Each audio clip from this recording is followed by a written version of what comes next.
He struggled in school, but his mother worked hard with him at home relentlessly, insisted that he could become anything he wanted in life. He was blessed with the same math and science teacher throughout his time at Chamberlain, named Mrs. Beverly Emick. The formidable team of Judy and Beverly are the only way Mel was able to get into and through college. Mel met Regan Ripley, and they were married in Logan in 1992. Regan woke up at 3:30 a.m. to do medical transcription and worked as a financial controller at an automotive dealership while raising their first 3 kids to put Mel through school. Bootstrapping the company had been hard. Mel's wife, Regan, has to orchestrate many miracles along the way as the company's chief financial officer to get the company through 3 economic near-death experiences. 3 times she has drained all the savings she has scrimped so hard to store away and mortgaged to keep them alive, keep their dream alive. Her selfless support of Mel is the only reason ASI had endured the multiple economic downturns over the last 23 years.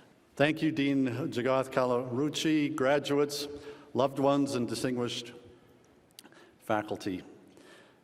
In this exploding era of AI, I read that the most important thing is to ask the right questions. And just like I did with this speech today, I asked ChatGPT what I should share with you, and I decided not to take her advice, and against her wisdom, I decided to go off script and share a little bit about some of the key questions that have made all the difference in my life.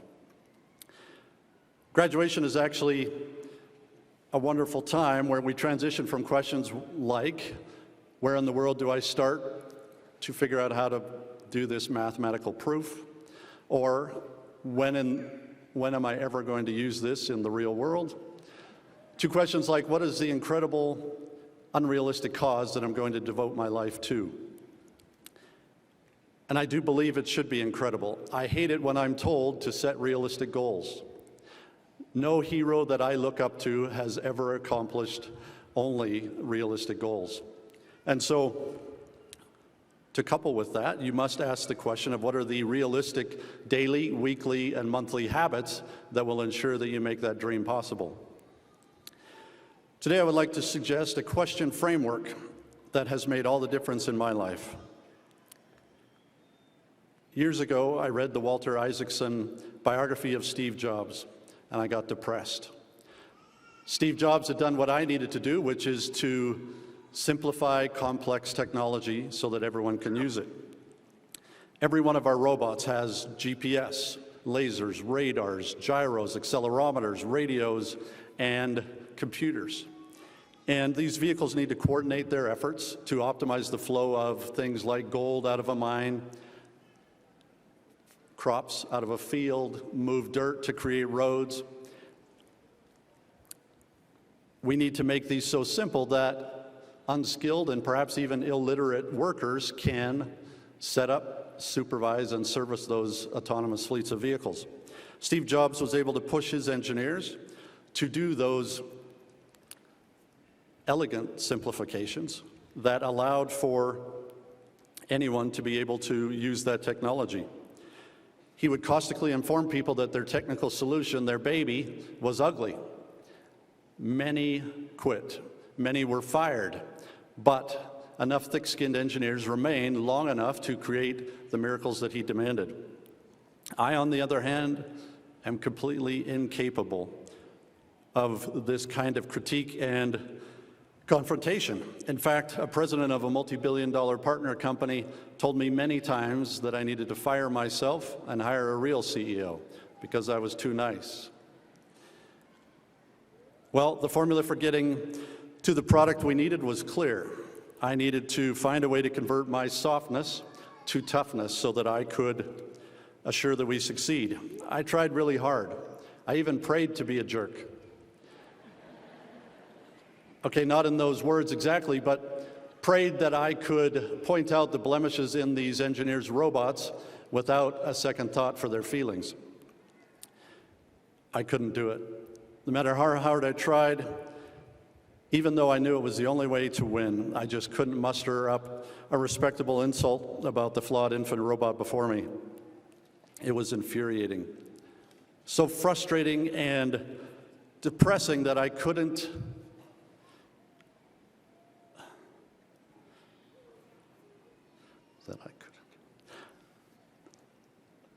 that I was so fortunate to be at this amazing university at the right time with the right customer to spin off a company and then to realize and discover that I didn't have what it took. That was a hard time. It was a dark time. I saw no path. After a few months of despair, I remembered Abraham Lincoln's suggestion that if you would win a man to your cause, convince him that you are his sincere friend. I thought, wait, what? I can do that. What if my care for my engineers could be a superpower instead of a terrible weakness? I realized that I was like David in the David and Goliath Bible story, where I was trying to put on Saul's armor and wield his sword. And I am not a sword guy, I'm a slingshot guy. And I just couldn't hire a sword guy either. I believe Abraham Lincoln was telling me that the kindness, the care about others is really something that could be even more effective. And that friendship that we would have for each other as well as for our customers, that care for our customers, would ensure that we would have a more motivational team and that we would endure. So my question changed from how can I be tougher on my engineers to what is the culture for my slingshot? That could be the fuel, that could be the approach, and even the cause. I immediately changed course, immediately changed the company's mission, vision, and goals down that direction. A CEO coach of mine named Dan Sullivan said that you need three kinds of people to have a successful business. You need make-it-up people who are creative visionaries, who can influence others. You need make-it-real people who are focused, detail-oriented, and good at execution. You need make-it-repeatable people, team members who are good at process, scale, and systems. Make it up, make it real, make it repeatable. So in addition to asking about my approach, I needed to ask about my unique contribution. How could I make the most of it? How could I spend more time on it? How can I protect against my downsides? I also asked who I knew with the complementary skills in make it real and make it repeatable, that had interest in my cause and who could help make the most of my slingshot approach. In this quest, I've learned a fascinating fact that our perceived weaknesses could be turned into strengths, and our strengths could be weaknesses in the right context. For example, my optimism would be a terrifying weakness if I was the one doing the safety systems for a 400-ton mining truck that could run over your house. Another example, once we had an incredible quality assurance manager who could detect the tiniest weakness in our robot designs, but that also meant that she was incredible at detecting the weaknesses in those around her and even in herself. So the question to ask yourself is, what is my unique contribution across the make it up, make it real, and make it repeatable spectrum? Don't try to be someone else. We need you to be you. Surround yourselves with friends who can complement your strengths, who can cover for your blind sides. And don't be hard on yourself or your friends for those perceived weaknesses, because they are likely key contributors to their superpowers. Now, in the pursuit of your cause, you're going to face some surprise resistance in the form of adversity. The important thing to remember, as all athletes know, is that resistance is the only way to develop the muscle needed to reach big goals. You don't get strong muscle without muscle ripping. In the global recession, we were facing bankruptcy. All of our robot markets had dried up, and we were out of options to feed our people. our chief financial officer, saw the writing on the wall and packed up his office to leave. On his way out of the driveway, he passed our son on his way to his death in a police chase. Our son suffered from depression and had another rough day of bullying at school. He came home distraught, got in a fight, and took off with our family vehicle, never to return. In my quest for meaning in it all, I came across a story of a man named Don Wood who suffered from cystic fibrosis. During one painful surgery, he dreamed that he was in a classroom and watching an instructor teach about the things you're to learn in this life. The teacher taught that there were some fast tracks and that one of them was cystic fibrosis. He was surprised to see himself in the back of the classroom raise his hand and volunteer for that disease. Can you imagine how he lived the rest of his life, thinking that he chose cystic fibrosis like we choose barbells when we go to the gym? Viktor Frankl, the psychologist who lived through imprisonment in the German concentration camps, said, "Life is never made unbearable by circumstances, only by lack of meaning and purpose."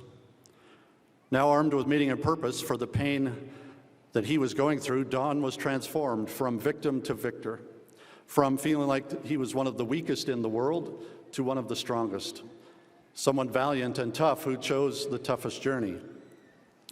This changed my life. I had new questions like, why did I volunteer for this knockout punch? Or even more important, how can I respond so that I can make this something that I would actually volunteer for? As I've studied adversity, I've been astounded at how many people wouldn't take back their blown off limbs or some other disability that they had because of what they became through that loss, because of those who they were able to help, and because of the meaning that they discovered. Driven by these different sets of questions, my wife and I rebuilt our lives. We found miraculous healing and courage as we turned to the Savior. We shifted our priorities and created a foundation in our son's name to lift others. Day by day, we clawed our way forward. My wife Reagan saved the company, selling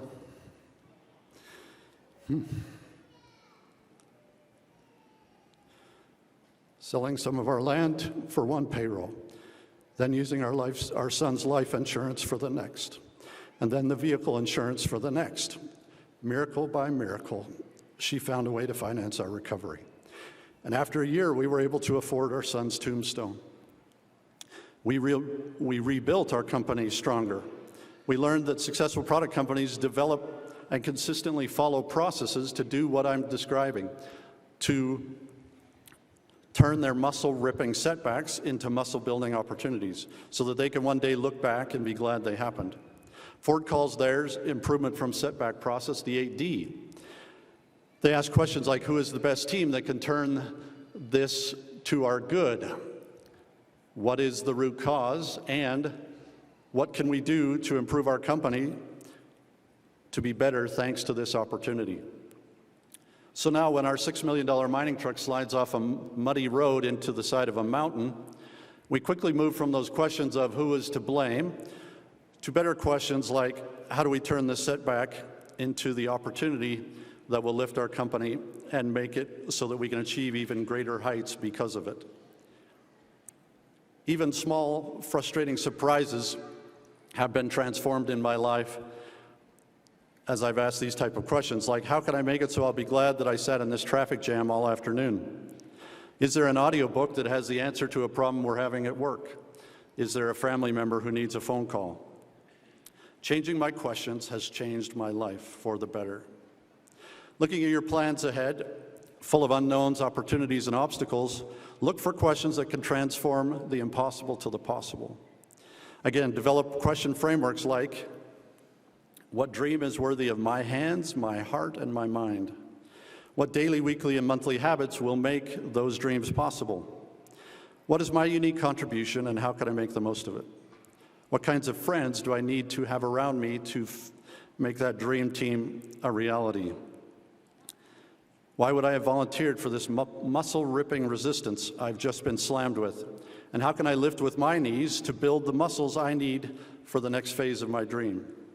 And greatest of all, how can I give back in gratitude for all that I've been blessed with? especially to those in attendance today. To finish, I want to answer questions you may have been asking yourself.